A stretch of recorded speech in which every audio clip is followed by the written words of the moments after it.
What's up, everybody, and welcome back to the Underdog Podcast, episode 11. Week 3 breakdown here of all these games that happened. Kind of just my thoughts, takeaways, concerns with every team here this week. So we'll hop right into it here with the Thursday night game, Washington in New York. Obviously, it ended on a bad note for the Giants with that offsides call on Dexter Lawrence that really wasn't offsides, but you can't put yourself in a position to have the referee make that call when you kind of flinch into the neutral zone but not fully go in. It's just, you just can't do that, man. But in general for the Giants, I thought Daniel Jones looked really good. He did make some plays, especially with his feet. He really is underrated as a runner. Just his ability to, I don't know. I guess people underestimate his athleticism, but obviously they had that touchdown called back because C.J. Board had a holding call. But he was their leading rusher for the day, so that's kind of something to note. And he looked good passing the ball. Did get sacked 4 times. Jonathan Allen was bringing the heat, but I felt like Thursday was one of his better games in terms of that he really, he looked really comfortable in the pocket and had some, pocket awareness and was making some nice throws. Obviously, Darius Slayton dropped one that should have been a touchdown. I think somebody else dropped one too. That was a big first down, but he genuinely looked good on Thursday night. But somebody who did not, man, Saquon Barkley needs to get out of New York. He had that one long run, the 41-yarder, and then other than that, he had 12 carries for 16 yards. The Giants' offensive line is horrible, man. I mean, Saquon doesn't deserve this, bro. He really should request a trade, and the Giants should trade him because they don't have an offensive line to block for him at all. And Nick Gates went down with an injury, and he was like maybe their best offensive lineman besides Andrew Thomas. So it gets even worse for Giants fans, man, because their offensive line is just terrible. And Dave Gettleman has been saying since he's got there they got to fix the offensive line, and he has not done that. I mean, he traded for Kevin Zeitler only to cut him. And he traded for Nate Solder, who's not way past his prime. So, receiving-wise, Sterling Shepard, he continues to surprise me. Getting open and just being a reliable target for Daniel Jones, kind of having a revival after being a second-round pick and not really living up to that billing. I'd like to see Kenny Golladay get more involved. I think he was yelling at Daniel Jones on their last drive after it because he didn't hit him when he was open. So, and he's going to let you hear him, man. He's a playmaker. They got to get him involved. Caden Smith looked good in his reps. I like kind of their rotation of the tight ends with Caleb Smith and Kyle Rudolph and Evan Ingram. So, and then I thought their defense just didn't get as many timely stops as they should have. When you're up 1, you got to make the stop. You can't let, I think Washington might have had 1 timeout, maybe none, and they let them just go down the field and really like pick them apart. And in that situation, you gotta really step up. But they did have a decent game. Only 1 sack though. But Azeez Ojulari did look good on that sack. He did beat Sam Cosmi around the edge and got to Heineke. But they genuinely weren't in the backfield very often, so which is kind of interesting because they do have a really good run defense, but they were not in the backfield. Washington's offensive line held up really well. And then on the Bradbury interception, I thought it was just a miscommunication between Heineke and Mclaren because Mclaren went over top instead of underneath, and had he went underneath, it would have been intercepted. I really don't think it was Heineke's fault. I think it was more McLaurin's fault because he went over the top, and then James Bradbury was just was at the spot before McLaurin could get there because he had to go over the top. So it's an easy pick, nice veteran move. And shout out to Graham Gano, 5 for 5 on field goals. I mean, he is just, he's hit like 38 in a row. I mean, dude is automatic there. Then we go to Washington's perspective. I thought Taylor Heineke was really good. His interception, I mean, it's kind of a, unfortunate thing where Mclaren couldn't get underneath, and then, he's expecting him to be there and he's not. It just kind of sucked. But, he was really good. He made some really nice throws, especially the one to Ricky Seals-Jones in the back of the end zone. The one to Mclaren on the touchdown, that had some nice zip on it. So I thought he played really well for his first start, and they really couldn't get the run game going, so he was a nice spark for them, on Thursday. And then, Antonio Gibson didn't have as good of a game. I thought they played McKissick a lot more than they played Gibson, and I thought they should have given Gibson those opportunities rather than McKissick. But McKissick made the most of it. I mean, he really flashed on the screen, and he flashed back with Seattle and really kind of was buried a little bit last year with Gibson's success. So if they can use them as a nice 1-2, and he's one of the better receiving backs in the league, as he was a receiver at Arkansas State. And then Terry McLaurin, who might just be the best receiver so far this year.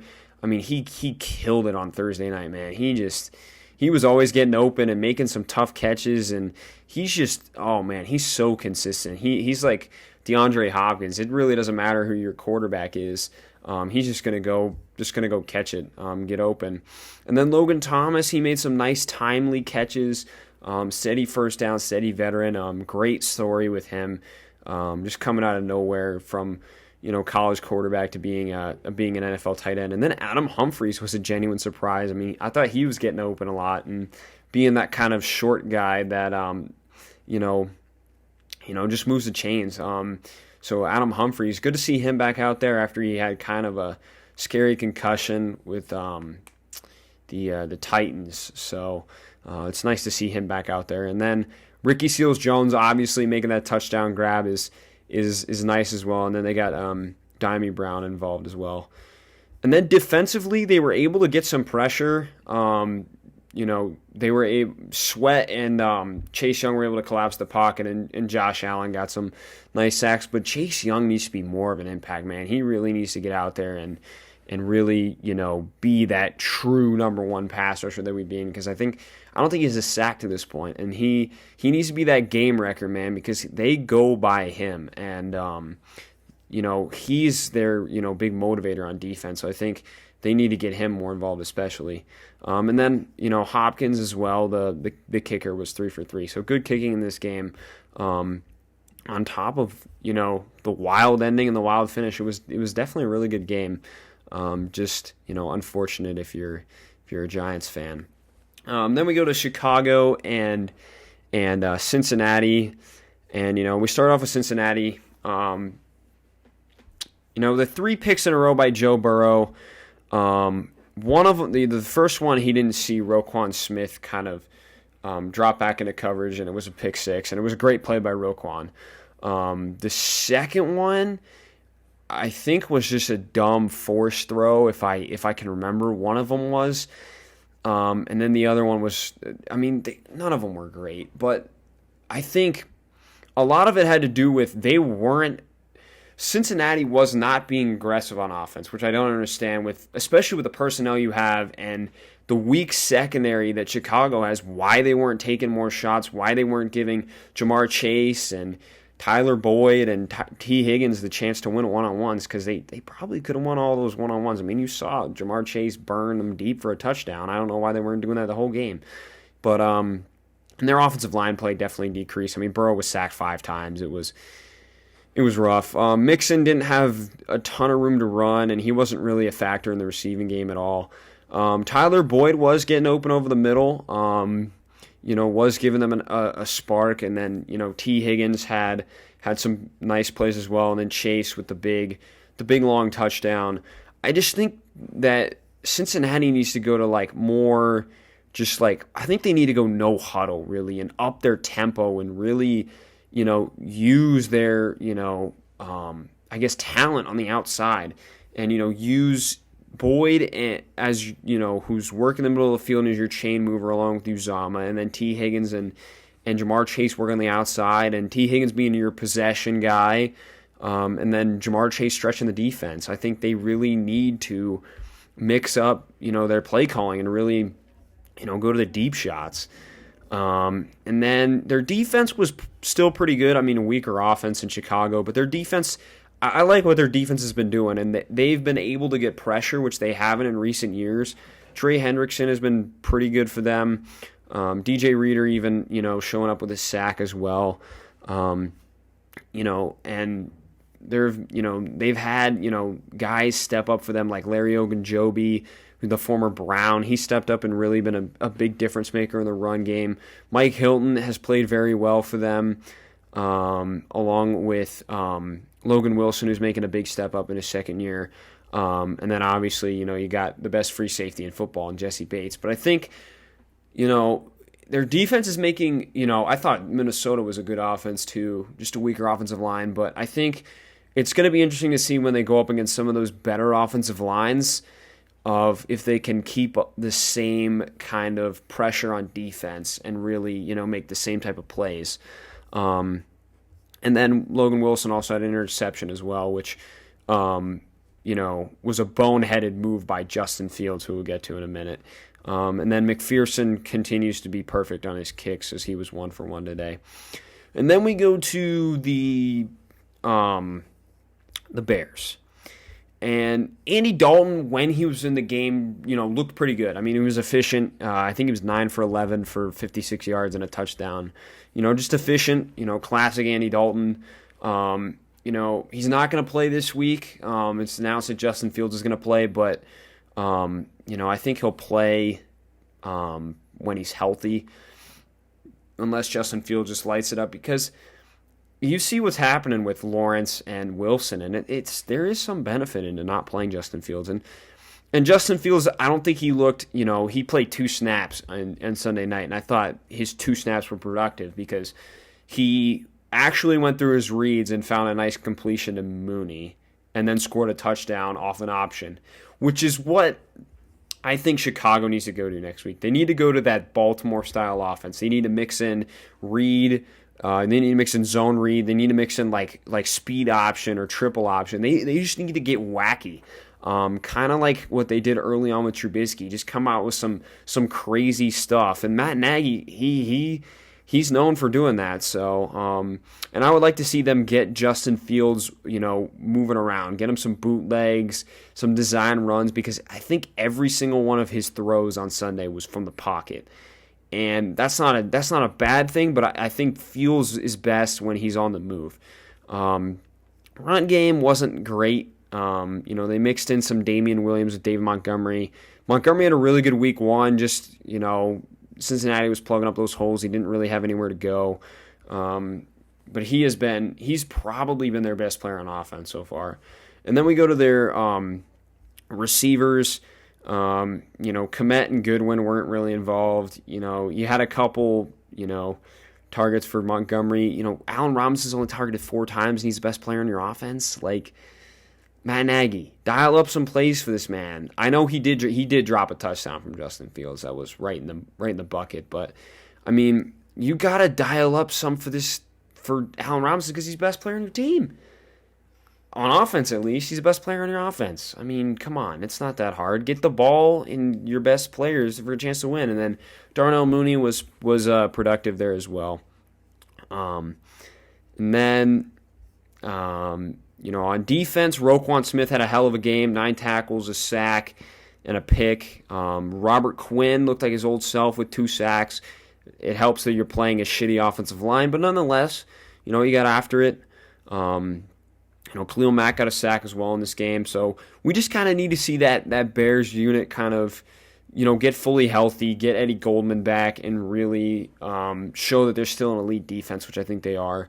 I think the one thing holding them back from truly being like a top 5 defense is their secondary, because all they have back there is Jalen Johnson and Eddie Jackson. They don't really have anybody else. So, that probably needs to be addressed. And then Santos as well was 2 for 2, so kicking field goals. But I think Cincinnati has Pittsburgh coming up, so that should be an interesting matchup. And Chicago has Cleveland, which should also be an interesting matchup. And speaking of Cleveland, we have their game against the Texans. Starting off with Houston's perspective, Tyrod Taylor. Wow, did he look good against a really good Browns defense. 10 for 11, 125 and a touchdown. Too bad he got hurt, man, because Tyrod, he's had like one of the most unlucky careers ever, man. I mean, he really, really did play well. I mean, it was probably one of his better games he's ever played the last two weeks. And he just can't get a break, man. And then Davis Mills came in. He looked okay.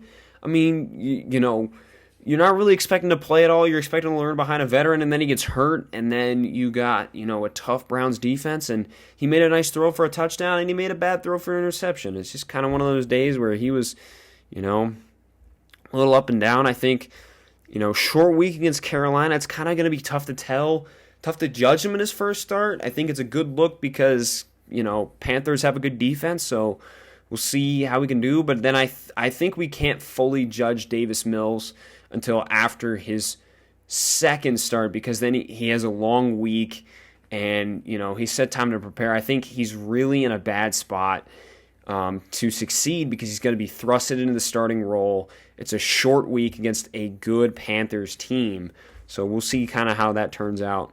They couldn't really run the football, though. Besides that one Tyrod touchdown on the scramble, which was really, really good move by Tyrod just to get out of the pocket. Mark Ingram had a tough time running against that strong interior, and so did David Johnson. I would like to see Phillip Lindsay involved more. I like to see these, in general, these carries split, because Mark Ingram had 14, and then David Johnson had 6, and Phillip Lindsay had 5. You know, I would like to see it more like 12, 12, and 12. Because these guys all bring something different. I think Mark Ingram brings a power element, and then David Johnson's just kind of a steady runner now. He's not as explosive as he used to be, and you're paying him a lot of money, so you should give him the ball. And then Phillip Lindsay's kind of your home run guy, so I would like to see them mix more of those guys up. And then on offense, it was Brandon Cooks, and that was about it for receiving. I mean, 978 and 1. Nobody else had more than a catch. And I think Brandon Cooks is really showing people that, hey, I'm on a bad team, but I can still play football. You know, I think he's been kind of dealt a bad hand. I mean, you know, he was traded to Houston, and the first 2 weeks he looks really good. And he's been that kind of one reliable guy for Houston. You know, I would love to have seen what they would have done with Nico Collins, getting him more involved, but he's heading to IR, I believe. And really by, like, everybody else, I mean, you look at targets, nobody else had more than 2 targets, and Brandon Cooks had 14. So it shows that Brandon Cooks is the only guy getting open for Houston even. So they, you know, that really needs to be, you know, fixed. They need to get somebody that can, you know, run routes. I think Anthony Miller, once he comes back, can be kind of that, you know, that spark to get open. And then, you know, on defense, Camu was in the backfield a lot. Led their team in tackles, also had a sack, was in the backfield a lot. Houston did get in the backfield a lot. They did have some, you know, were able to somewhat stop the run. You know, Kirksey was in the backfield, Merciless, Jacob Martin and Malik Collins. I just think with Houston, their defense plays hard. They just lack talent. I mean, truly the only guys there that are like legit starters are like Zach Cunningham, Lonnie Johnson, and Desmond King and Justin Reed. I mean, they really have a lack of talent, and Whitney Merciless. I always forget about Whitney Merciless, but that, you know, they do play hard. I'll give them that. They play hard on defense, and you know, they do have a lack of talent, but you know, I mean, they make up for it with effort for sure. And then Justin Reed with a pick. Dude should be paid. Like, if he isn't given the bank by Houston, because he's their only relevant draft pick in the last, like, 3 years, and they got him in the 3rd round because this dude should have been a first rounder and he fell to the 3rd round. Like, I don't know what to do with Houston anymore, man. Sly missed a field goal, which, you know, does hurt. I mean, you know, if he makes that field goal, it's a 7-point game. Maybe they have a chance, you know, after, you know, because they were driving, and then they got in range, and then he missed that field goal, and then it's an onside kick, so maybe you get it back, but they didn't. They didn't end up getting it back. And then everybody's talking about Baker, and his 81% completion percentage, and no doubt it's impressive to have 81% completion percentage through 2 weeks, highest in NFL history, but completion percentage doesn't make you an elite quarterback, and Baker's not an elite quarterback, let's be real. In general, I think he's somewhere between 7 and 10. If you want to talk about this season, him being a top 5 quarterback, okay, it's 2 weeks. I don't care. I'm talking about in general, kind of what you've done last year along with this year. And I think he's probably around the 7 to 10 range. He's still a very good quarterback, but I just don't think he's elite. He had a nice performance on Sunday. Had that pick with Justin Reed, jumping the route, which was Justin Reed's incredible, man, again. But Baker was very good. Their running attack was very good with Kareem Hunt, Nick Chubb. If you feed these guys, you're going to win a lot of football games, Cleveland, so keep feeding them. And then they got the fullback involved with a touchdown, too, there in Andy Janovich as well. So that's always good to see, getting the fullback involved there. And then receiving-wise, tough blow to have Jarvis Landry go down with an MCL sprain and land on IR. That's tough, especially we don't know the status of Odell, so they're really going to be relying on Rashard Higgins and Donovan Peoples-Jones to really step up on the outside there and make plays along with their tight ends and Hooper and Bryan and Njoku to keep that offense steady. And my man, Demetric Felton, making an impact with a huge touchdown grab. This dude is dynamic, bro. Cleveland, I called it. I told you that it was, that it was a great pick. It was a steal in the 6th round. Felton's a playmaker, man. He really is. And then on defense, Ronnie Harrison back in the lineup. After getting ejected in the Chiefs game, so it was good to have him back. Grant Delpit, nice to see that he played a lot, and he got the sack. I felt like they should have dialed up some different calls on defense. They played very vanilla, and I felt like they should have used, more stunts and stuff with that talented D-line to really get to the quarterback. But they only had 1 sack in Grant Delpit against a weaker offensive line in Houston, which I thought wasn't great, but they did get in the backfield. They had 7 TFLs. This defense is very interesting. They have a lot of unique pieces like JOK, Jadeveon Clowney, Mac Wilson, Myles Garrett, Denzel Ward. I mean, it's very, their defense is very, very interesting. And it's very interesting that they're going after Denzel Ward and not Greg Newsome. So it shows you kind of what Greg Newsome has done for them as well. And Malcolm Smith picked up an interception in this game. And then their kicker, 1 for 1. Punter had no miscues this week, which is always good. So, we'll see how these guys do moving forward. Cleveland's got, rookie Justin Fields in his first start, and then Houston has a short week against Carolina. So, two, tougher, I think, for Houston than Cleveland, but we'll see how it goes. Next, we have the Rams and the Colts. Another interesting game, one that I missed the spread on, which kind of sucks, but that's kind of how it's been so far. So, Matthew Stafford, I thought was pretty good. Did have that 1 interception, which I thought was a little, iffy, but Stafford's been really good these last 2 weeks. I think him paired with Sean McVay is very, very nice. I think they will definitely work to figure out more of what they like. And his connection with Cooper Kupp has been tremendous these first 2 weeks. Darrell Henderson picked up a touchdown. Has a rib cartilage injury, so he's questionable, I believe, for Sunday, and that's a big loss because I really like the duo of Henderson and Michelle, and then you just have Michelle and Funk. But I those two can provide you a decent run game. When they're when they're both healthy. But we'll see if Henderson plays. Michel, I thought was good. Another game in the playbook, didn't have didn't just have one carry this time, had 10. So I think his production will uptick, especially if Darrell Henderson isn't available. And then Cooper Kupp just tearing it up again, man. 163 and 2 touchdowns. He was incredible, man. He was dicing up that Colts defense, and really, providing a nice, target for Stafford. And then Robert Woods, who's kind of been forgotten about, from Stafford, because he was we thought he was going to be their number one, and it's been Cooper Kupp. But Robert Woods is a solid receiver. He's always getting open. I would say give him a couple weeks to get, rapport with Stafford.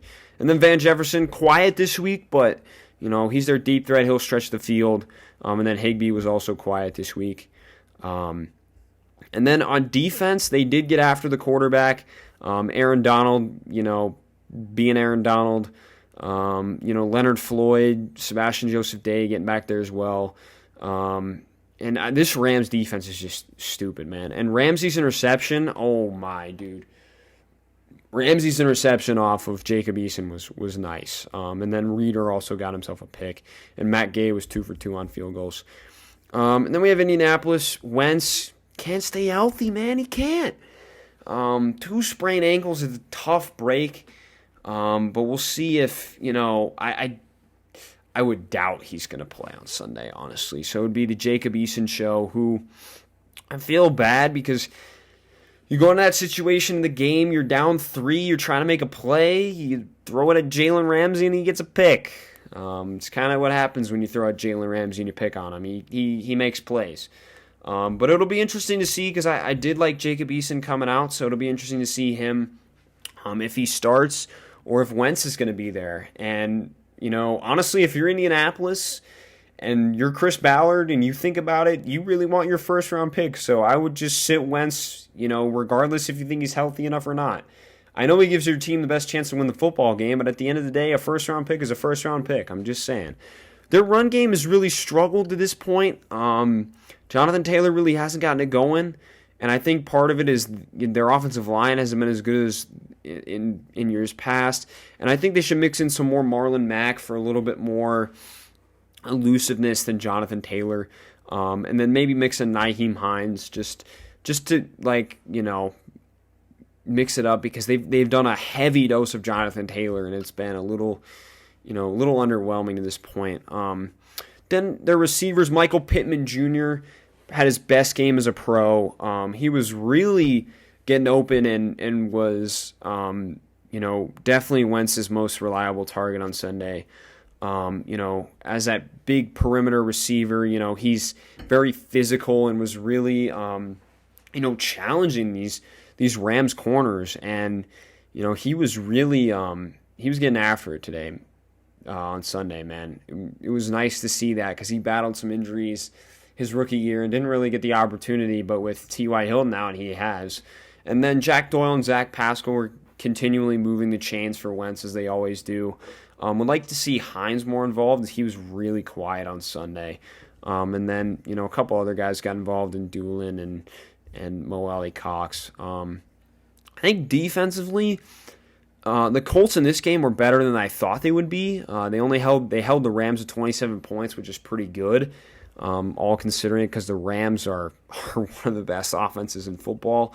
But they didn't really make a lot of plays in the backfield, and that kind of, hurt them. And they only got 1 sack on Stafford. So I think, definitely they lack a pass rush, and I just feel like a little bit they lack explosive players on defense. I mean, they have Darius Leonard and DeForest Buckner, and I like Bobby Okereke and Kenny Moore and Julian Blackmon, but I mean, just up front, they don't really have explosive players. We haven't seen that explosiveness out of Kwity Paye yet, which I'm waiting for him to kind of really, put a mark on the game. He hasn't done that yet. And then Rodrigo Blankenship as well, adding in another 3 field goals. So it's been a tough start for Indianapolis. They had a tough draw getting Seattle and LA, to start with. But,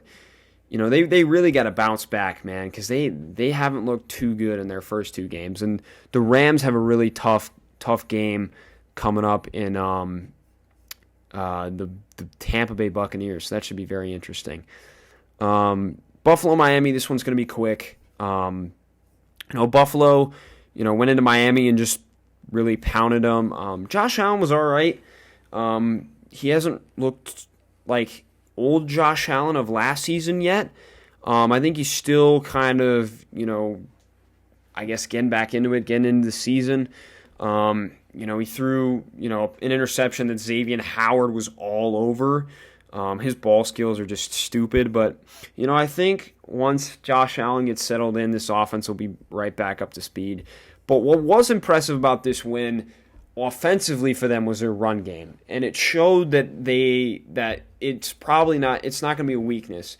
And Miami's a good defense. Miami has a good run defense. And, Devin Singletary, who's been kind of up and down, had a really nice game and a long touchdown run. Zach Moss bullied them in the red zone. He had a really good game as well. So it showed that, Josh Allen isn't the only weapon they have out there in the run game. Singletary and Moss showed that they can provide, some balance to this offense. And then receiving-wise, Stephon Diggs, great as always, had that great catch over Xavier Howard, and they kind of, were laughing about it afterwards. And then, the touchdown pass from Josh Allen was a great throw across his body. Emmanuel Sanders had a nice deep catch. I can't remember who he beat. I think it was Igbenogany. And then Cole Beasley, steady as he goes, and Dawson Knox catching a touchdown from Josh Allen as well. Defensively, they forced a lot of turnovers. They got to the quarterback a lot. AJ Epinesa and Gregory Rousseau were feasting off that terrible offensive line that is Miami's. That pass rush showed up for Buffalo, which they tried so hard to fix in the offseason, especially with their young guys in Rousseau and Epinesa. And then they were getting in the backfield a lot too. Matt Milano, Micah Hyde were making plays in the backfield. Teron Johnson with a sack on the first play of the game. This defense is very underrated for Buffalo. I think they've gotten a lot better. They've upgraded the positions they needed to upgrade. I think their secondary is still lacking a little bit, but other than that, their pass rush looks really good, and their linebackers look really good for their defense. Levi Wallace got himself an interception in this one as well. Bass missed a field goal pretty bad, but he's genuinely been like a solid kicker for them. So, and then going to the Dolphins side, Tua getting hurt is really tough. Tua getting hurt's really unfortunate for Miami. He's, I've been hard on Tua, but you don't want to see anybody get injured. And he's been ruled out for Sunday, so it's going to be Jacoby Brissett out there for the Dolphins.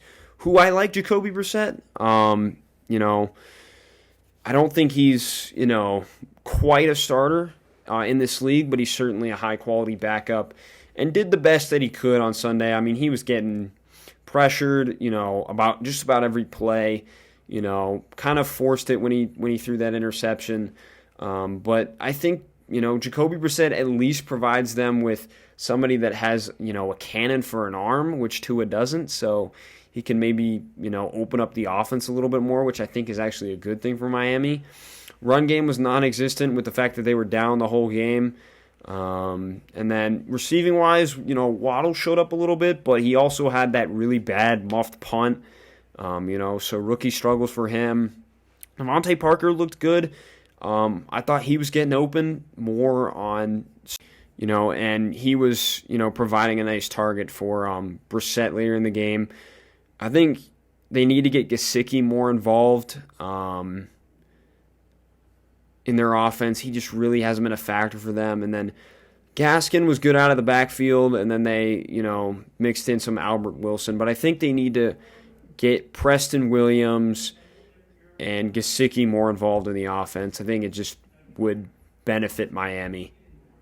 And then, on defense, not much good going for Miami other than Xavier Howard's pick. They couldn't really get pressure on the quarterback, and they were just getting run up and down the field on.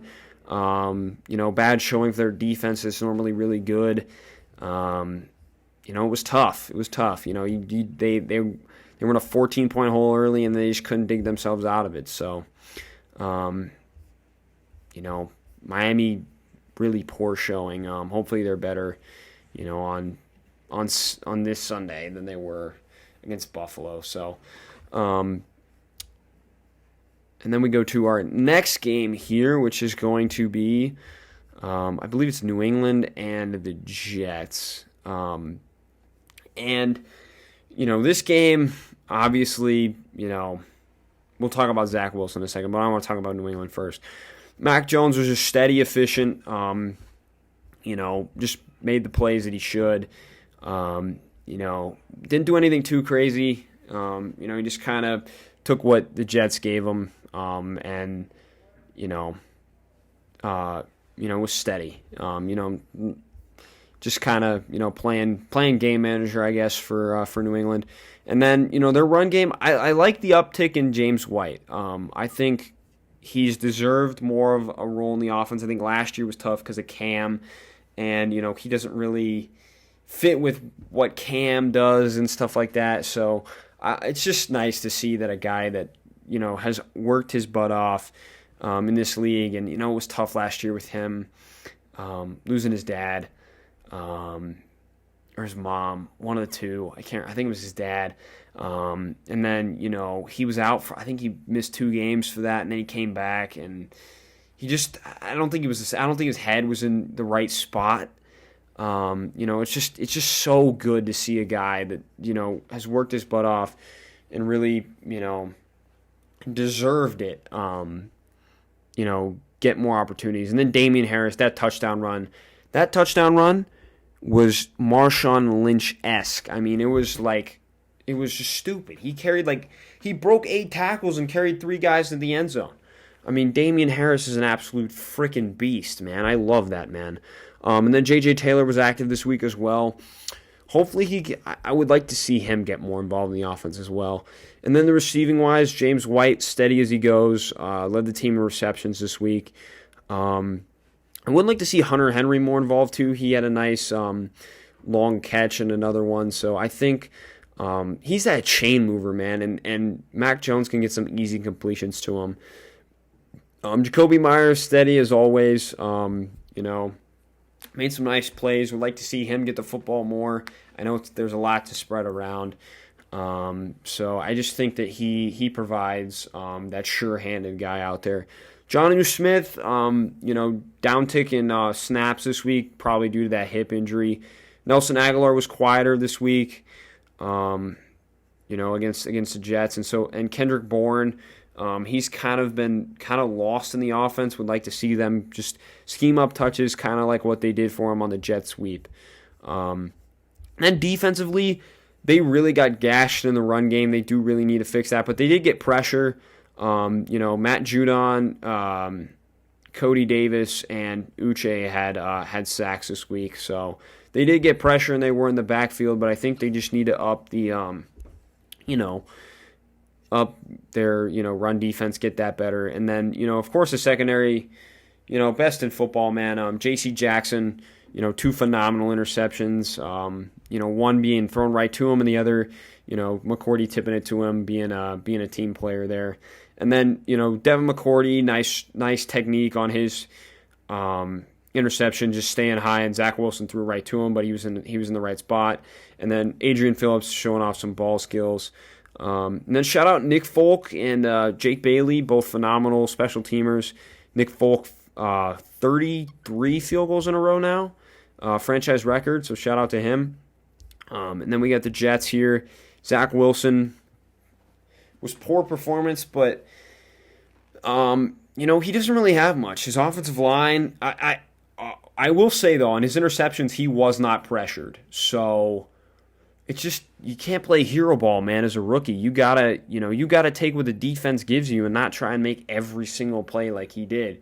Otherwise, especially against a Belichick team, you're gonna that's gonna happen to you. You're gonna throw 4 picks.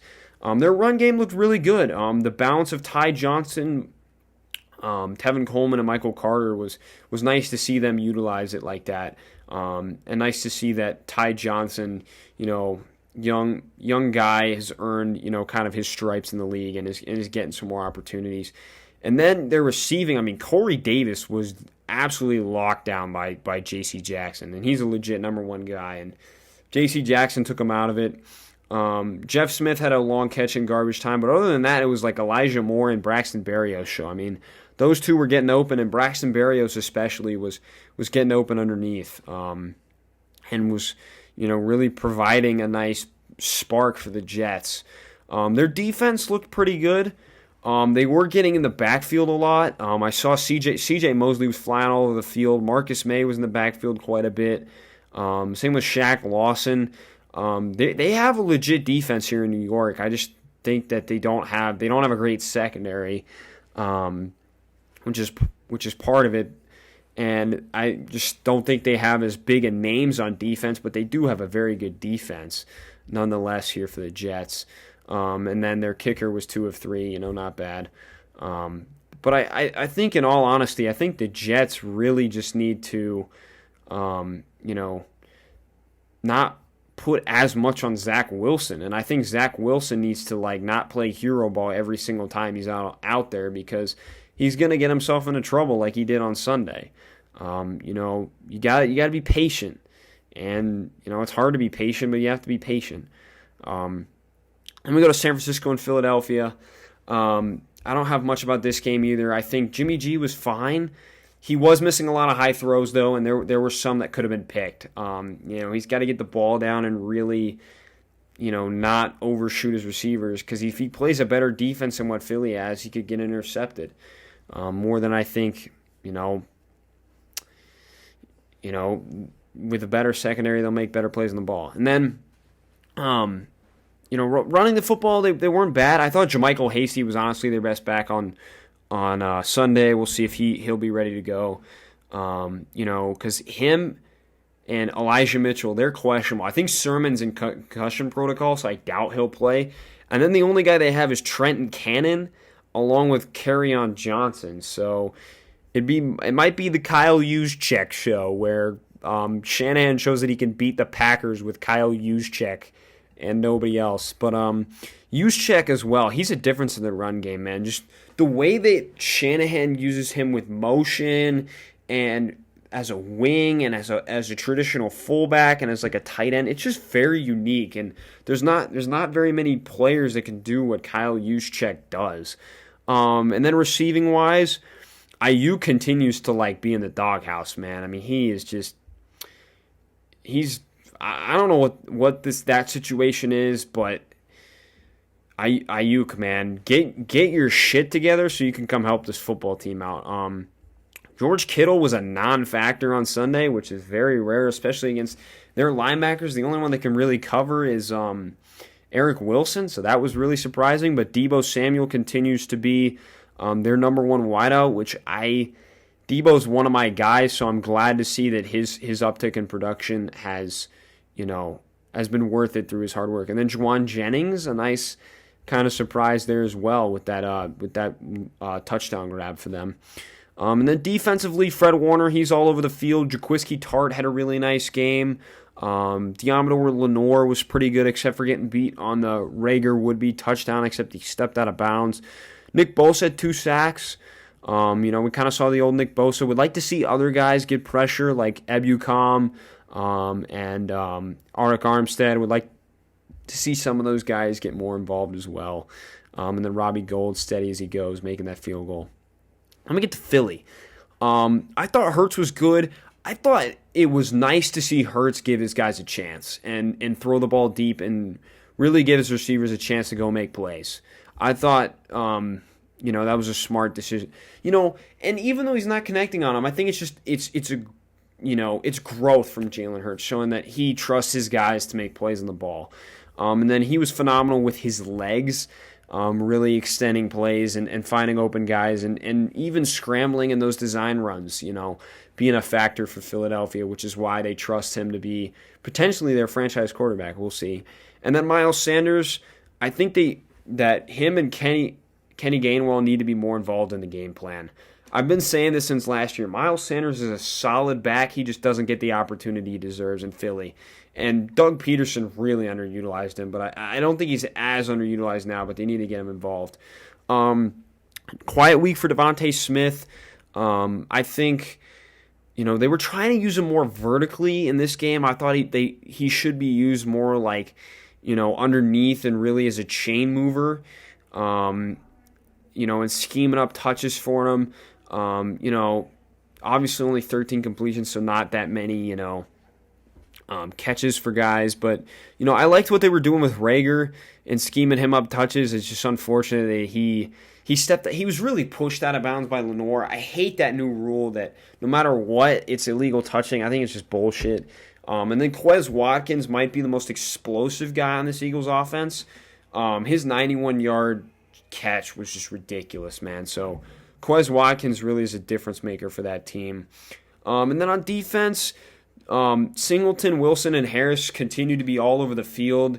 Their names show up a lot, and they have nice sideline-to-sideline range. Anthony Harris should have had a pick against Jimmy G. And then Javon Hargrave's been in the backfield a lot. He really looks good for them. He looks healthy for Philly. But with this pass rush, it was surprising that they got no sacks. I know that offensive line's good, but you got to generate some pressure for Philly. That's one of their strengths, too, is their D-line. So it was really surprising they didn't get that. And then a missed field goal by Jake Elliott kind of hurt them. In a 6-point game, that field goal hurts, and then they could at least come down, score, and then maybe have a shot. But that stuff hurts, man, and you gotta take advantage of the stuff you get. So next game we got is Vegas and Pittsburgh. Las Vegas. Shout out to Derek Carr, man. Proving a lot of people wrong this season. He really looked really good again on Sunday, and he was actually letting it rip out there, letting the ball rip, which was nice to see. So Derek Carr finally not being a check down machine.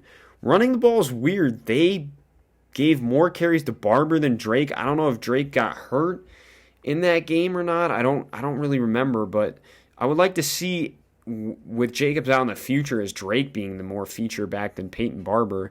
When Henry Ruggs finally showed you why he was a first-round pick, that 61-yard touchdown burning Minkah Fitzpatrick deep, that was what they were waiting for from Henry Ruggs, and he was, probably his best game as a pro, either this or the one last year when they were at Arrowhead and they beat them. Then Darren Waller, dude's a stud, man. I mean, Waller is just an absolute freak of nature out there at tight end. They couldn't guard him either. Renfro was a nice chain mover. Drake was good out of the backfield as well. Bryan Edwards wasn't as involved in this game, but, it's just nice to see his stride, and he's going to be a beast one day in this league, man. And then Foster Moreau with a nice touchdown grab as well. And then defensively, Denzel Perryman being kind of that thumper, was very good in this game. Nate Hobbs was very good. He got an uptick in playing time. He was shutting down, Deante Johnson for the most part. So I like Nate Hobbs. And they were getting in the backfield. Solomon Thomas kind of came alive, showed you that he has something in the tank with 2 sacks. And then Max Crosby and Yannick Ngakoue were causing havoc as well. And Trayvon Mullen had a pick off Big Ben, which was just stupid throw by Big Ben. And then Carlson 4 for 4 as well. And then you look at Pittsburgh. Big Ben just looks old, man. I mean, he looks like he needs to retire. Just did not look good on Sunday at all, man. He really did not. And then, Najee Harris, I mean, he looked good catching the ball, but he just doesn't have any rushing lanes to run through. And they were behind most of the game, so they didn't really, they weren't really running the football. But I would like to see Najee Harris get like 20, 22 carries next week for Pittsburgh if they can. Deante Johnson was very good in this game, and I think he's going to be okay. He had 9 for 105. And Hobbs was out there on him, and so was what's his name? Casey Hayward. So, he was getting the better of Casey Hayward for sure. I thought Chase Claypool was a little quiet. I think Ben needs to just put it anywhere where he can catch it, and he's going to go get the football. That's kind of how Claypool is. And then Smith-Schuster, was moving the chains along with Freiermuth, but I think they just need to run this offense through Najee Harris, which is what I said in the beginning. If this offensive line allows them to do that, which I don't know if they will, but that's what they need to do because Big Ben's not that guy anymore, man. And I think for this, and then moving on to this defense, I think everything changed once T.J. Watt came out of the game because it was 9-7 at halftime, and then T.J. Watt went out with that groin injury, and it just fell off from there. I mean, Spillane and Schobert were good. They were kind of all over the field, but other than that, this defense got picked apart, man. Minkah Fitzpatrick did not look good. They couldn't get pressure on Carr. It was just a tough game for that Pittsburgh defense that's normally very good. And then Boswell as well made some field goals. But we'll see if Pittsburgh can bounce back against Cincinnati, and then I don't know who Vegas has next week. But we'll see if Vegas can stay undefeated, as them and Denver are the only two undefeated teams in the AFC. Then we go to Carolina, New Orleans. Really bad game for Jameis. I mean, it looked like the old Jameis from Tampa Bay, man. And they couldn't get Kamara going or anybody in that run game, so Jameis felt like he had to play hero ball, which is understandable, and he just made some stupid-ass throws, man. I mean, the one interception, I'm like, Jameis, what are you doing, bro? But I don't really have anything on any of these offensive players other than the fact that they just were shut out. I mean, they were really shut down. Jameis didn't have anywhere to go with the football. He was getting pressured a lot, and they couldn't get anything going on offense. Defensively, I didn't think they were all that bad. I mean, Paulson and Debo got destroyed, but Peyton Turner looked good. I was lower on him, but he looked good. He was 3 TFLs and a sack, which is nice. They got Bradley Roby back, and Desmond Trufant. He looked really good, kind of like the old Trufant from the Atlanta days, and Zach Baldwin looked good. I thought their defense wasn't terrible. It's just their offense really could not stay on the field, so they were on the field a lot, and then they just couldn't get off the field. They couldn't stop Carolina. Sam Darnold looks really good. Speaking of Carolina, he looks really good. He looks like a legitimate franchise quarterback. Had one interception that was a ball that was tipped and then intercepted by Malcolm Roach. But other than that, he was really good and looks really good to start the season. McCaffrey, he's such a special football player, man. I always love watching this man, but he is genuinely right there with the best in the league at running back. I mean, it is not even close. DJ Moore had a really good game. Just Paulson Debo could not stay with him, man. He just showed him up and showed him why he's the number one receiver. And then they got they got different guys involved. They got Dan Arnold and Zylstra involved, which was, credit to Joe Brady getting some underutilized guys involved. Terrace Marshall didn't have the best game. I thought he was just kind of underwhelming in the game, but Zylstra, catching that first touchdown, he looked good in the game, and so did Dan Arnold. So shout out to Joe Brady for knowing his personnel. And then on defense, they got after the quarterback with Hassan Reddick and Morgan Fox, Brian Burns too. Always causing havoc, and this front seven for Carolina is just they're real, man. I mean, they really are. They are very solid, and then you got guys like Jeremy Chin and Shaq Thompson who just make plays. As well. And then J.C. Horn getting his first career pick along with Justin Burris. I mean, that defense is really solid. And credit to Matt Rule for saying, hey, I'm an offensive guy, I can work with less, let's go defense. And they went all defense in their, first draft. And then, they went defense again in the first round with J.C. Horn, and it looks like it's working out. So shout out to the Panthers for really, playing to their strengths and attacking their weaknesses and getting defense. I have to credit Matt Rule and the front office of really, doing that, and it has worked out for them. They've done a really good job over there in Carolina. And then finishing up the early games, we have Denver and Jacksonville. As far as Denver goes, Bridgewater was efficient, underneath as always. He was 20 for 22 underneath, and actually pushed the ball down the field in this game, which I like to see.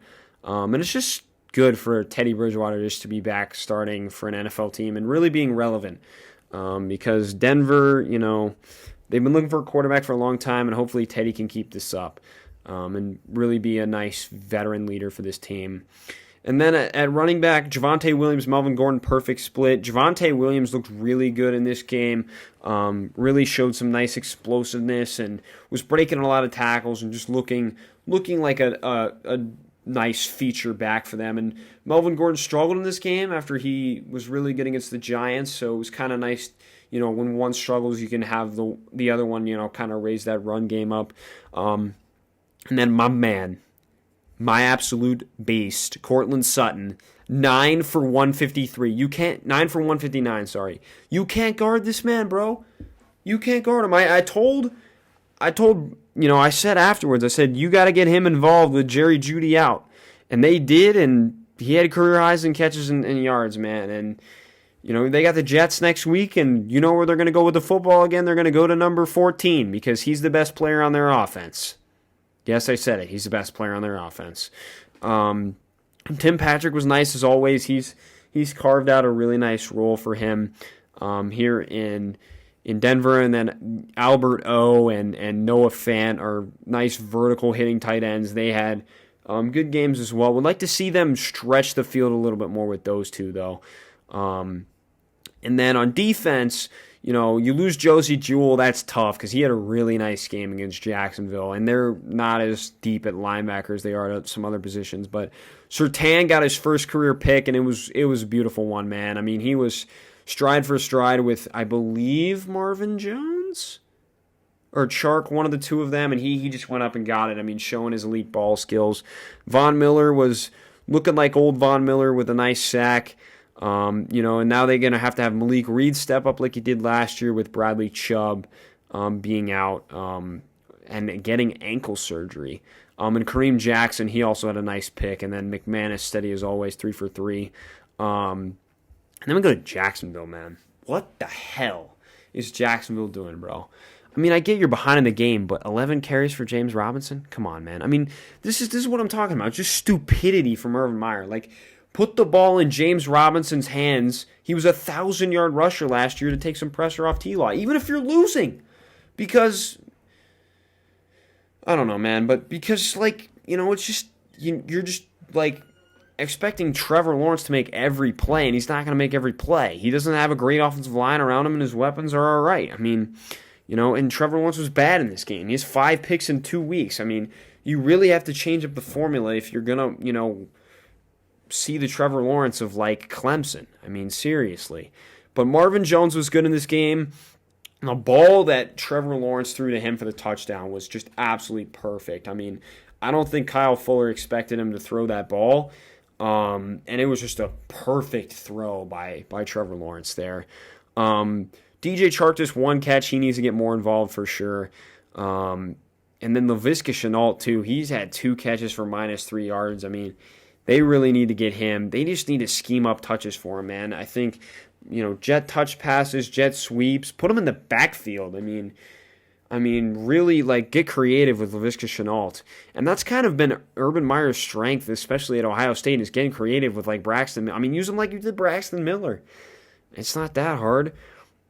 And then defensively, I just thought Jacksonville was okay. I mean, they did get to Teddy a couple times with Gotsis and Josh Allen. I think Josh Allen really needs to be more of a factor.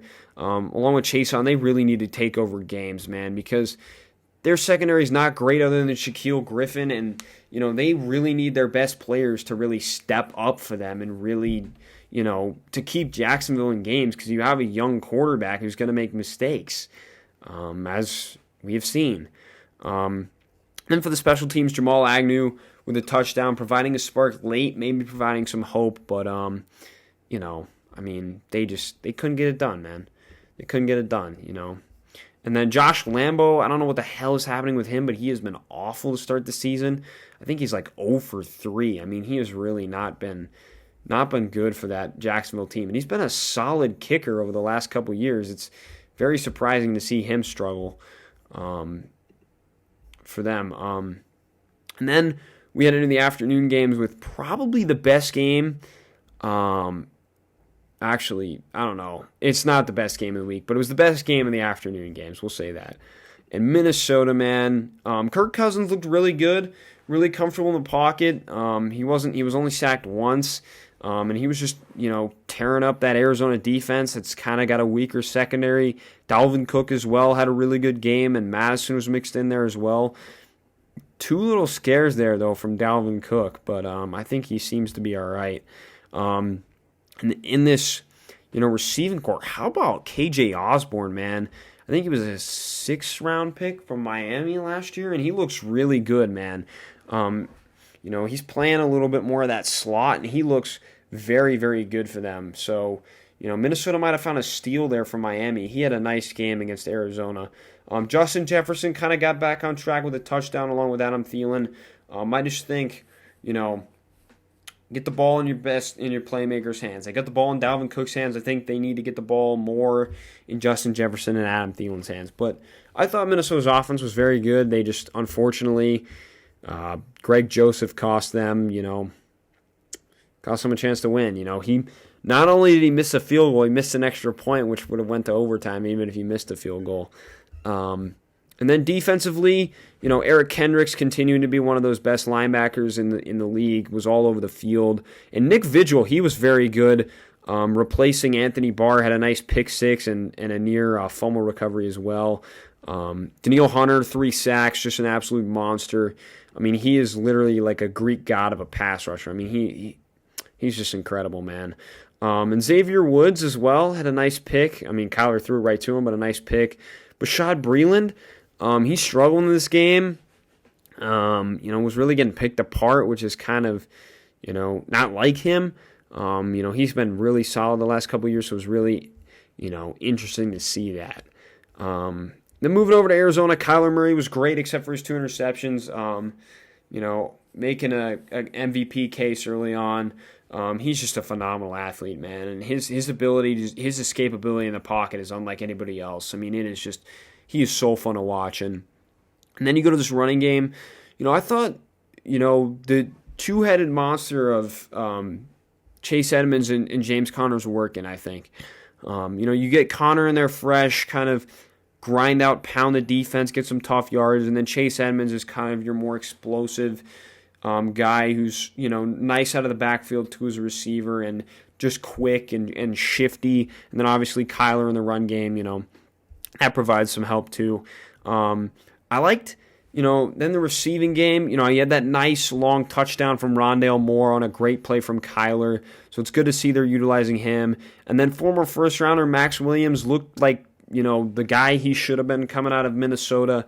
You know, I think he's found a home there. He's an interesting role in the team as kind of like a winged tight end, you know, fullback type, along with being a tight end. So it's good to get him involved. And then Christian Kirk with another nice 4th down grab. Finally, Cliff Kingsbury is putting him in the slot. I don't know why it took him so long to put him there, but Christian Kirk is balling. Hopkins didn't really do much this game. You know, after the first quarter, you know, it was kind of everybody else was doing it, and then, you know, you had Hopkins, and then it was nice to see them get A.J. Green involved, you know, use him in screen game and use kind of A.J. Green's big body to get him some touches. And then on defense, Budda Baker's all over the field along with Isaiah Simmons, Jordan Hicks. I mean, they really flashed on tape this week, making a lot of plays. Chandler Jones continues to wreak havoc for that team along with J.J. Watt.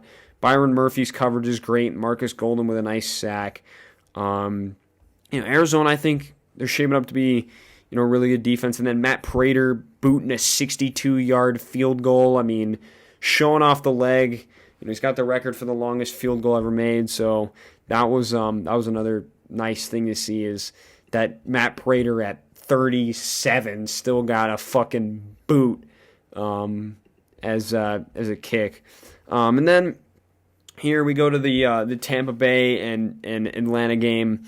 And Matt Ryan, I mean, his average depth of target right now is like 5.5 yards. I mean, it is bad, man. I mean, he looked good until the fourth quarter where he just imploded and threw, a boneheaded interception to Mike Edwards. And then the other one was tipped to the line of scrimmage, and Mike Edwards jumped up and caught it. But, I mean, Atlanta's really got to get this offense going, man, because I thought their defense would be, would struggle, but I thought their offense would at least be, like, semi up to par, and it really hasn't been, which is a concern, especially with a veteran, offensive guy in Arthur Smith. I thought he'd have this offense ready to play. Their run game was non-existent. Mike Davis, Cordero Patterson, really non-existent.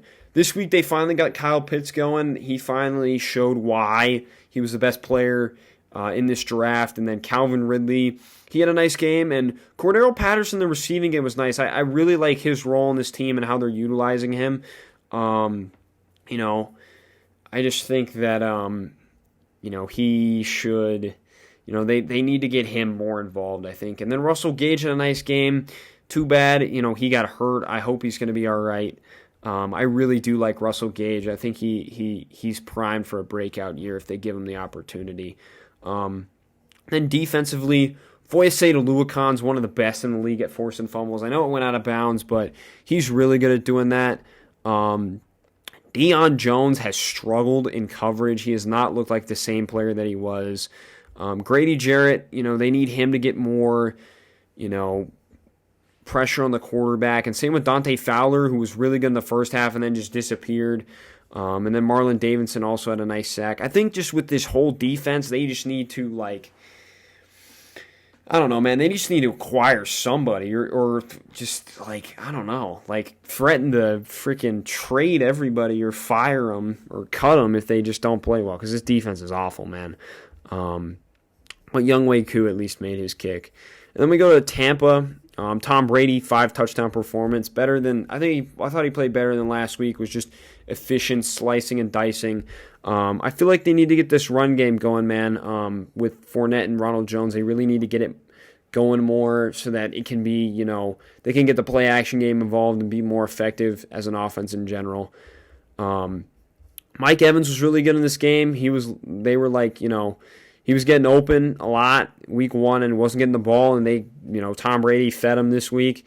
Godwin was good, but he had another bad drop. Gotta clean up the drops, man. And Gronk looked like prime Gronkowski, finding the red zone again. And then they got some other guys involved. AB was a little bit quieter this week. They got O.J. Howard involved back from the injury as well, so that's nice to see. And then on defense, obviously the great performance by Mike Edwards with 2 picks, and then Shaq Barrett also had a pick as well. I would like to see them get more pressure, though. They only had 1 sack from Sue. And get in the backfield more. I think this defense hasn't really played up to par what they did last year, and I think part of it is they're missing Sean Murphy bunting a lot because Ross Cockrell he's decent, but he's not, he's not Sean Murphy bunting. But I still think that Vita Vea and Sue are really making a difference in the run game. They're forcing teams to really pass the ball, and obviously for Atlanta, it didn't work, and for Dallas it didn't work either because neither of them won. So, but Tampa Bay, they have one of their toughest matchups of the season in the LA Rams, and that's going to be one of the best games of the week, I think. So we'll see how that goes. We got 4 games left here. We got Dallas at the LA Chargers. Dallas, I think they were okay. I don't think they did anything special. I mean, Dak was pretty efficient, except for that one interception by Asante Samuel Jr., who made a really nice play on the ball. I thought Dak was pretty good in this game, just kind of game manager. Pollard and Zeke kind of took over the game, and they kind of played through them with their offensive line back fully healthy. And I think Tony Pollard really showed something that he's the best running back on Dallas now. And Zeke offers a nice change of pace. I just think Tony Pollard has more explosiveness than Zeke. And it's not a criticism of Zeke at all, because I still think Zeke's a very good running back, but I just think that Tony Pollard really, he just flashes when he gets the ball, man. I mean, he's ridiculous. CeeDee Lamb had a really good game. He was getting open a lot for Dak Prescott. He had a really nice game. Blake Jarwin, nice to see him get involved there. But really the kind of, Amari Cooper kind of went off last week, and then this week he really was quiet. Asante Samuel Jr. really did a good job against him. So we'll see if they can get Amari Cooper going next week. And then on defense, I didn't really think they did anything special. I mean, Damontae Casey's interception was because it was a stupid throw from Justin Herbert in the red zone, and then Trayvon Diggs, he actually made a nice play on the ball, but Micah Parsons had a really good game. I thought he was causing a lot of havoc, and Leighton Vander Esch was really good too as well. Those two were causing havoc, but it's tough when you don't have edge rushers, and you got to get creative. So they were dialing up more blitzes. They were using Micah Parsons more as an edge rusher. So very interesting there from Dallas, and hopefully they can get Randy Gregory back next week so that they have somebody that can rush the passer. And then, with DeMarcus Lawrence out, because they really don't have anybody else besides Randy Gregory. And then shout out to Greg Zuerlein for bailing out Mike McCarthy on that terrible clock management at the end of the game and nailing that 56-yarder for the win. Pressure kick, and he really stepped up the plate. Justin Herbert, he was good. He made some really good throws, some wow throws. You're like, wow, not many people can do that. But the boneheadedness of Justin Herbert continues. The red zone throw where he was looking for Keenan Allen, Keenan Allen slipped, but he was in double coverage. It was just a throw that shouldn't be made. It was just a stupid throw from Justin Herbert. And it kind of cost him the game, to be honest. On top of that, the penalty with, when he threw the touchdown to Jared Cook, they had the illegal shift, and then he was sacked, and they had to go for a field goal. That too also, didn't help either. But that's just, just sucks if you're, a Chargers fan, because they really should have won this game. They didn't run the football a lot, which I thought was interesting. They were behind early, but, then they tied up the game, so I thought they should have, used the run game a little bit more, used Eckler, used Justin Jackson and Roundtree, but, they were definitely pass heavy, and Mike Williams continues to look really, really good, and really be a factor in that pass game, and really actually get separation, which he has had problems with in the past. So it's nice to see him kind of, become more of an all-around receiver this year. Keenan Allen was great as always. Austin Eckler was really good at that backfield this week. 9 catches on 9 targets, and made a really phenomenal one-handed catch in double coverage. Defensively, I thought Derwin James was really good. Off the field, I think he had probably, he was really good. Same with Nasir Adderley. Those two really feed off each other well, and played a nice game. And Asante Samuel Jr., of course, was really good. I thought Bosa, didn't have as much of an impact as I thought he would. Same with Nwosu. Those guys have to be game wreckers in order for them to win games, and they weren't this weekend. And then Kaiser White was also very good. He was making plays all over the field. And then their kicker was mostly pretty good, but that missed field goal, cost them again. I mean, Chargers and special teams and discipline does not mix very well, for sure. That's kind of been their downfall over the last couple of years on why they haven't made the playoffs, because their discipline hasn't been very good for them recently. So, and then we get into the Sunday night football game, I believe, or do we have one? Do we have one more? 1 minute here.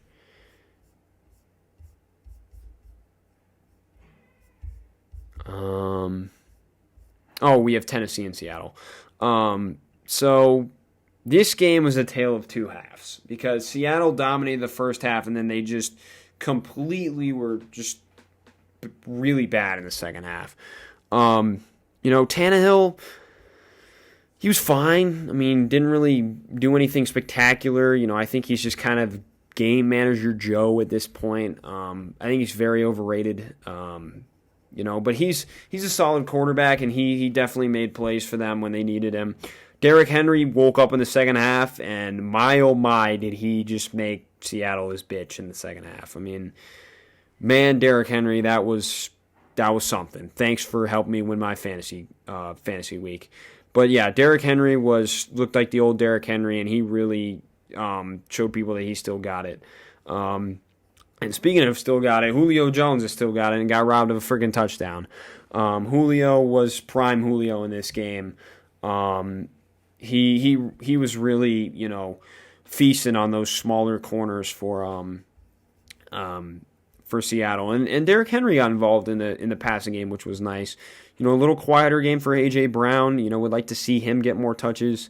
And then also, they got some other guys involved like Chester Rogers and Michael Pruitt. But I would like to see them get A.J. Brown more involved because he's kind of like their energy giver on offense. And then, defensively, Denico Autry, he's been a solid pickup for them coming over from Indianapolis, had a sack and a half. Adeniji also had a sack. I think it's just when it comes down to this defense, they just need to play more discipline, and they'll win football games with this defense as long as they play discipline. I thought Christian Fulton as well had a good game.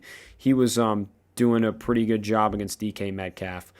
And then Randy Bullock, he missed a field goal, but he made up for it with a win. So, he was 4 of 5 on the day and was, did a nice job for that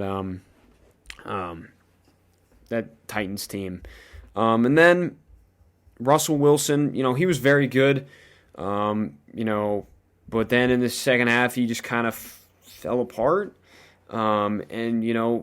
We talk about it all the time. You got to play 4 quarters, and Seattle did not play 4 quarters, which is why they lost this football game.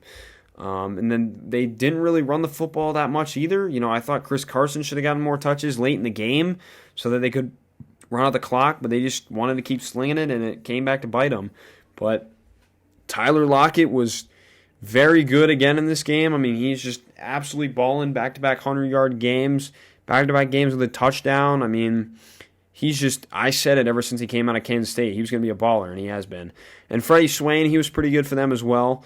They had that blown coverage from Tennessee, and he was wide open for the touchdown. And DK Metcalf was solid. I think he needs to be more of a playmaker as well, in these games and really kind of take over. Then defensively, Bobby Wagner was all over the field. And by all over the field, I mean all over the field. 16 solo tackles and 20 total. I mean, the dude is just ridiculous. And the blitz they dialed up was sick. I mean, to get him that free sack. I mean, that was a really clever play on defense. Quandre Diggs was also all over the field as well. Al Woods, Alton Robinson had sacks to add in there. Kerry Hyder Jr., I felt like he made a very good impact on the game as well. He's a very underrated player for this team. He had a very good game. And then Jason Myers missing that extra point really costing him in this game because if he doesn't, Tennessee's got to go for 2, and then, maybe they make it, maybe they don't. So, kickers, man, kickers change games, bro. That's all I got to say. You got to make the kicks when they count. And, as we've seen with Minnesota, sometimes they don't. And then we go into the Sunday night game, the game of the week, Baltimore and Kansas City. So we'll talk about Baltimore first, or we'll talk about Kansas City first. I thought Mahomes was really good until they needed him to really kind of, Mahomes and, close the game out, and they couldn't get it, he couldn't get it done this week. And part of it's on Clyde Edwards-Helaire for fumbling, who, looked really good at the beginning of last year and since has not been the same player, and he screwed up this week bad. Travis Kelce was very good. His touchdown, man, was really nice. And he, continues to be that safety valve for Mahomes, man. And Byron Pringle and Mecole Hardman and Demarcus Robinson showed up this week. Say, hey, the Chiefs have other weapons besides Travis Kelce and Tyreek Hill, which is good. And, it shows that, At times, Mahomes can go to these guys and he can trust them because Tyreek Hill was shut down by Anthony Averett, who played a phenomenal football game. And then on defense, Nick Bolton continues to impress. I think he's Missouri rookie with Willie Gay out has been really good. Tyrann Mathieu in his first game back was a freaking phenom with 2 picks and a pick 6.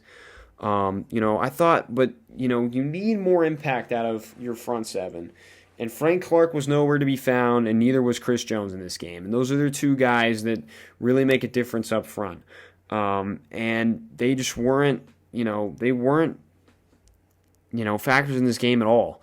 And they need to be for this defense to be successful. Daniel Sorensen as well, shout out to him. He had a really good game. And he was making plays as well along with Matthew. And then we go to the Ravens. Lamar Jackson started this game off like shit. Terrible throw to Tyrann Mathieu for the pick 6. Terrible throw looking at Marquis Brown, the red zone triple covered. But Lamar showed that he's a competitor. And Lamar showed you that, he can come back and win games against this team, and he can beat this team. And I credit Lamar Jackson a lot because I think without him, I don't think they win this game.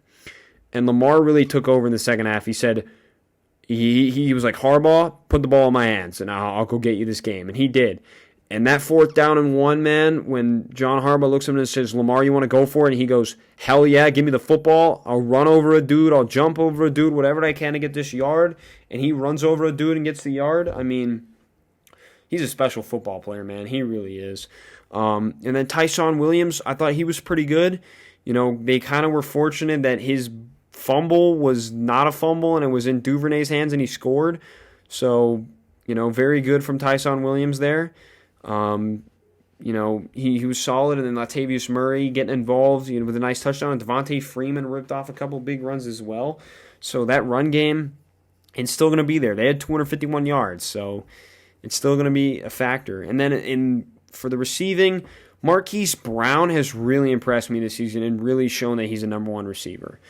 He's been getting open for Lamar, and he's really just been making a lot of plays for them that they were lacking last year. And then Mark Andrews got more involved this week, 5 catches, 57 yards, chain mover. And then Sammy Watkins, who I really do think Kansas City misses, made some nice plays for them as well. And then on defense, Patrick Queen, much better player this year, man, in that second year of the system. He's all over the field, really just a phenomenal player. Anthony Averett had a great game shutting down Tyreek Hill. His performance was very, very good, and a lot of people didn't talk about that. Marlon Humphrey, other than getting beat by DeMarcus Robinson, was very good. Odafe Owe making the play of the game on CEH, knocking that out. They didn't have a sack on Mahomes, but they did get some pressure with Madubuike and then Justin Houston and Calais Campbell. They just, didn't get an interception. And Tavon Young made a nice play on the ball for the pick. But all in all, it's very interesting that, now with the Chiefs with 1 loss on, how that could affect the playoff picture in the future. So, very, very huge win for Baltimore, huge confidence booster for them going forward, and really, really it's big for Lamar too that he finally beat Mahomes, and it's gonna be. It might propel them to have one of their best seasons, ever, and maybe, get to the Super Bowl. We'll see, though. And then we got the Monday night game, Detroit and Green Bay, and again, a tale of 2 halves, because Detroit played really well in the first half and really not so well in the second half. And I think Jared Goff was pretty good. The interception was pretty bad, and the fumble was pretty bad. But other than that, I thought Goff was good. I think the turning point in this game was that 4th down, like I talked about yesterday. Just you had Swift and Amon-Ra St. Brown open and decided to go with Cephas, and I just didn't think it was the right move. But Swift was battling an injury before this game, so he didn't get as many carries, and we saw more of Jamal Williams. But I thought they should have came out and run the ball more, especially like when they got down like 14 to really take the pressure off Goff. But Swift was involved as well in the passing game of Jamal Williams. They got them involved, but Cephas and Hockenson are our two best playmakers, in the receiving game. And Hockenson had a really phenomenal game. They couldn't guard him. And Cephas was very good as well, showing that that he's a legit threat for Detroit. And then on defense, man, these linebackers are terrible. I mean, Anzalone's awful. Jamie Collins looks old. I mean, just pitiful, man. They were able to get some pressure, though, with Charles Harris Brockers and then Trey Flowers. So, they did get a steady dose of pressure, and they were in the backfield a little bit, but their linebackers just don't make plays for this team, and it really hurts them. It really does hurt them. And then look at the Packers. Aaron Rodgers was very good in this game, bounced back after his worst performance. Aaron Jones had his best performance maybe ever with 4 touchdowns, winning people fantasy games. Would like to see more A.J. Dillon, though, just a balance for that change of pace power back. They didn't get him as much as involved this week. Devontae Adams was great. Robert Tonyan was great in the red zone. Would like to see more snaps from Cobb and Amari Rodgers, though. Defensively, Devondre Campbell was very good. He was, really getting in passing lanes, making it tough for Goff. Adrian Amos was all over the field. Rashawn Gary and Preston Smith looked very good as well. And then, Green Bay just bounced back, looked like themselves. So, going forward, they got a tough Sunday night game against the 49ers, so we'll see if they can bounce back. But that's all I got for you today. I hope you guys enjoyed the video. Friday we'll do our 5 stars and 5 trash cans of the week. But I really hope you guys enjoyed this video. So I'm going to get it edited and uploaded probably late tonight. But I hope you guys have a great day. And watch the football game tomorrow, Carolina-Houston. It should be interesting. Get to see our first look at Davis Mills. So, thank you, everybody, for watching. See you next time on the Underdog Podcast. Have a great day, and peace.